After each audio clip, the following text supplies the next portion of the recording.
Big boss పరిచయం అక్కర్లేని పేరు. ఈ షో తెలుగు ప్రజల్లో ఎంతో ప్రజాదరణ ఉంది. ఒక్క ఎపిసోడ్ కూడా మిస్ కాకుండా చూసేవారు ఎంతో మంది ఉన్నారు. ఎపిసోడ్ ప్రోమో కోసం గంటలు ఎదురు చూసేవారు ఉన్నారు. మరికొంతమంది ఓన్లీ ప్రోమోస్ మాత్రమే చూస్తూ ఎపిసోడ్స్ ని స్కిప్ చేస్తూ ఉంటారు. మరికొంతమందికి అసలు బిగ్ బాస్ అంటేనే పడదు. బిగ్ బాస్ అంటే చాలా వ్యతిరేకంగా కూడా ఉంటారు. వీటన్నిటిలో మీరు ఏ కేటగిరీనో కామెంట్ చేయండి. అలానే మీ తరపున ఒక లైక్ కూడా చేయండి. ఇంకా లేట్ చేయకుండా ఎపిసోడ్ లోకి వెళ్ళిపోదాం. ఈ బిగ్ బాస్ షో వెనక టీం వర్క్ చాలా గట్టిగా ఉంటుంది. వాటన్నిటిని తెలుసుకోవడానికి ముందు అసలు ఈ బిగ్ బాస్ అనేది ఎలా స్టార్ట్ అయిందో తెలుసుకుందాం. 1991లో నెంబర్ 28 అనే షోతో మొదలైంది. అయితే ఈ షో నెదర్లాండ్ లో డచ్ భాషలో మొదటగా ప్రారంభమైంది. అక్కడున్న పెద్ద ఆయనకి ఆలోచన వచ్చింది. అయితే ఈ షో కోసం ఒకరంటే ఒకరికి పరిచయం లేని వారిని 7గురిని తీసుకువచ్చి కొన్ని నెలల పాటు ఒక ఇంట్లో ఉంచారు. అయితే ఎటువంటి గేమ్స్ గానీ ఎటువంటి టాస్క్లు గానీ ఉండేవి కావు. సింపుల్ గా చెప్పాలంటే ఒక హాస్టల్ వైబ్ ని తీసుకువచ్చారు. అయితే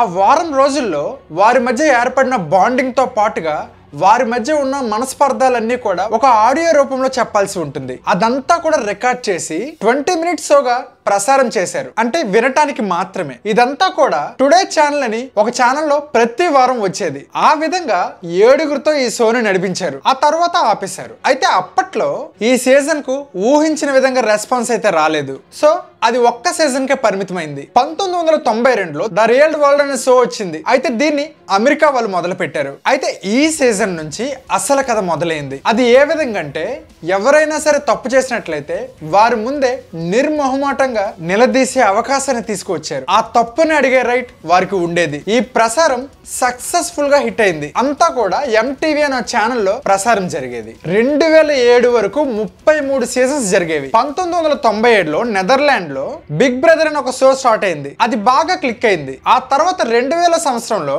బిగ్ బ్రదర్ అమెరికాలో కూడా మొదలైంది. అయితే ఈ ఆలోచన 1984లో జార్జ్ ఆర్వెల్ అనే ఒక నవల ఆధారంగా దీన్ని తీసుకున్నారు. బేసిక్ గా దాని కాన్సెప్ట్ ఏంటంటే బిగ్ బ్రదర్ అనే అతను వారి ఇంటి లోపలికి వచ్చిన హౌస్ మేట్స్ ని రూల్ చేస్తూ టాస్క్లు ఇచ్చి వారి బిహేవియర్స్ తో పాటుగా వారి ఎమోషన్స్ అన్నిటిని ప్రాపర్ గా క్యాప్చర్ చేసే కెమెరాస్ ని పెట్టి ప్రతి ఒక్కటి నోటీస్ చేస్తూ ఉండేవారు. అతను హౌస్ మేట్స్ తో పాటుగా ఆడియన్స్ కూడా కనిపించేవారు కాదు. కేవలం హౌస్ మేట్స్ ని గమనిస్తూ వారిని ఆర్డర్ లో ఉంచుతూ టాస్క్లను నిర్వహించేవాళ్ళు. వారికి వచ్చే భావోద్వేగాలతో పాటుగా అన్ని రకాల ఎమోషన్స్ ని బయటికి వచ్చేలా చేసి ప్రతి ఒక్కటి క్యాప్చర్ చేసేవాళ్ళు. ప్రజలకు అదొక సరికొత్త అనుభూతినిచ్చింది. ఆ షో ఎంతో సక్సెస్ అవడంతో పాటుగా ప్రతి దేశానికి ఈ షో పాకింది. ప్రతి ఒక్కరు కూడా ఈ బిగ్ బ్రదర్ అనే షోకి కంప్లీట్ ఎడిక్ట్ అవడం మొదలు పెట్టారు. ప్రతి ఒక్క ఎపిసోడ్ కూడా మిస్ అవ్వకుండా చూసేవాళ్ళు. దీనికి డిమాండ్ చాలా పెరిగిపోయింది. 2006లో ఈ షో మన ఇండియాకు వచ్చింది. అది కూడా హిందీలో. బిగ్ బ్రదర్ కాస్త బిగ్ బాస్ గా మారింది. అర్షద్ వార్సీ హోస్ట్ గా చేశారు. టీఆర్పీ కూడా హై రేంజ్ లోకి మారింది. సో ఊహించిన విధంగా సక్సెస్ అయింది. ఆ తర్వాత శిల్పా శెట్టి గారు సీజన్ 2 హోస్ట్ చేశారు. సీజన్ 3 అమితాబ్ బచ్చన్ గారు హోస్ట్ చేశారు. సీజన్ 4 సల్మాన్ ఖాన్ గారు హోస్ట్ చేశారు. అయితే ఈ షో హిందీ నుంచి కన్నడలో 2013లో కెచ్చా సుదీప్ గారు హోస్ట్ గా చేశారు. ఆ తర్వాత తమిళ్లో కమల్ హాసన్ గారు, తెలుగులో ఎన్టీఆర్ గారు చేశారు. తెలుగులో సీజన్ 1 ఊహించిన విధంగా హిట్ అయింది. అందుకు కారణం అప్పటి వరకు మన తెలుగులో అటువంటి షో రాలేదు. దాంతో పాటు ఎన్టీఆర్ గారు హోస్టింగ్ నెక్స్ట్ లెవెల్ అని చెప్పవచ్చు. ఫ్యామిలీ ఆడియన్స్ కూడా బాగా కనెక్ట్ అయ్యారు. టీఆర్పీ రేటింగ్స్ కూడా అమాంతంగా పెరిగాయి. సీజన్ 1 హౌస్ మేట్స్ అంతా కూడా అందరికి నచ్చారు. ఆ తర్వాత సీజన్ 2 నాని గారు హోస్ట్ చేశారు. అయితే అందులో కూడా చాలా వరకు హౌస్ మేట్స్ జనాల్లో గట్టి ఇంపాక్ట్ క్రియేట్ చేశారు. సీజన్ 2 కూడా హై రేంజ్ లో టీఆర్పీ రేటింగ్స్ పెరిగాయి. ఆ తర్వాత సీజన్ 3 నాగార్జున గారు హోస్ట్ చేశారు. అప్పటి నుంచి ఇప్పటి వరకు నాగార్జున గారు హోస్టింగ్ అనేది కంటిన్యూ అవుతూ వచ్చింది. పైగా నాగార్జున గారికి ముందు నుంచి కూడా ఫ్యామిలీ ఆడియన్స్ చాలా బాగా కనెక్ట్ అయ్యేవారు. మీలో ఎవరు కోటీశ్వరుడు కావచ్చు, అలానే ఈ బిగ్ బాస్ లో కూడా చాలా మంది ఫ్యామిలీ ఆడియన్స్ ని హోల్డ్ చేయగలిగారు. పైగా నామినేషన్ టైంలో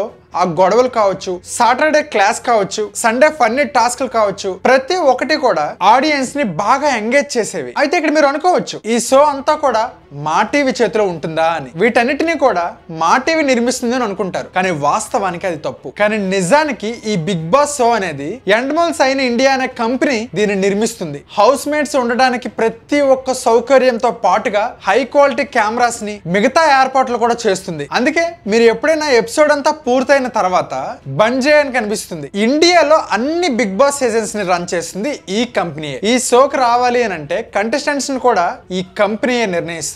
కంప్లీట్ షోని మానిటర్ చేయడానికి ఒక టీం ఉంటుంది. అండ్ అలానే ఎడిటింగ్ కంటూ ఒక టీం ఉంటుంది. దాంతో పాటుగా 2 డాక్టర్స్ అలానే కొంత స్టాఫ్ ఉంటారు. అంబులెన్స్ రెడీగా ఉంటుంది. మెడికల్ ఎమర్జెన్సీకు చాలా ప్రాధాన్యత ఇస్తారు. మీరు గమనించినట్లయితే నామినేషన్స్ టైంలో కొన్ని ప్రాపర్టీస్ యూజ్ చేస్తూ ఉంటారు. ప్రతి ఒక్కటి కూడా ముందే డిజైన్ అయి ఉంటుంది. ఇవన్నీ కూడా ఈ కంపెనీ అండర్ లో ఉంటాయి. హౌస్ మేట్స్ ఏ కార్నర్ లోకి వెళ్ళినా కెమెరాస్ హై క్వాలిటీలో దాన్ని క్యాప్చర్ చేస్తూ ఉంటాయి. హౌస్ మేట్స్ హౌస్ లోకి అడుగు పెట్టక ముందరే టీమ్ వాటన్నిటిని చెక్ చేస్తుంది. హౌస్ లో ఉన్న ప్రతి ఒక్కటి కవర్ అయ్యేలా కెమెరాస్ ని అటాచ్ చేస్తూ ఉంటారు, వాష్రూమ్స్ లో తప్ప.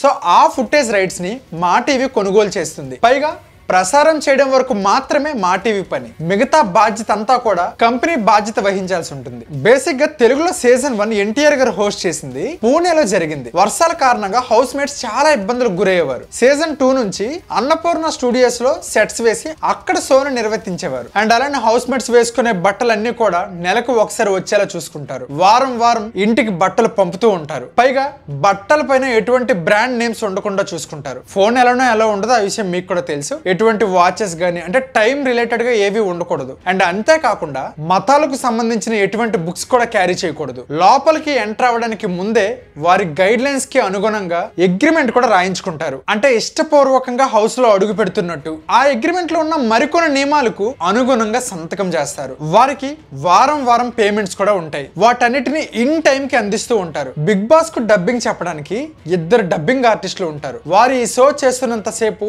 ఇంకొక సినిమాకి ఒప్పుకోవడానికి వీలు లేదు. ప్రతి ఒక్కటి స్ట్రిక్ట్ రూల్స్ ఉంటాయి. అండ్ అంతేకాకుండా ఈ షోలో ఎవరినైతే తీసుకుంటారో వారు బిగ్ బాస్ అయిన తర్వాత కూడా మా టీవీలో వచ్చే షోస్ కి యూజ్ అయ్యే విధంగా వారి ఎంపిక ఉంటుంది. సో టాస్క్లన్నీ కూడా చాలా పకడ్బందీగా ప్లాన్ చేస్తారు. మీరు గమనించినట్లయితే బిగ్ బాస్ లో చాలా వరకు అన్ని కాంపౌండ్ లో చూస్తారు. మరి కొంతమంది కామన్ మ్యాన్స్ ని తీసుకుంటారు, సీరియల్స్ నుంచి తీసుకుంటారు, మూవీస్ నుంచి తీసుకుంటారు, న్యూస్ నుంచి తీసుకుంటారు, సింగర్స్ నుంచి తీసుకుంటారు.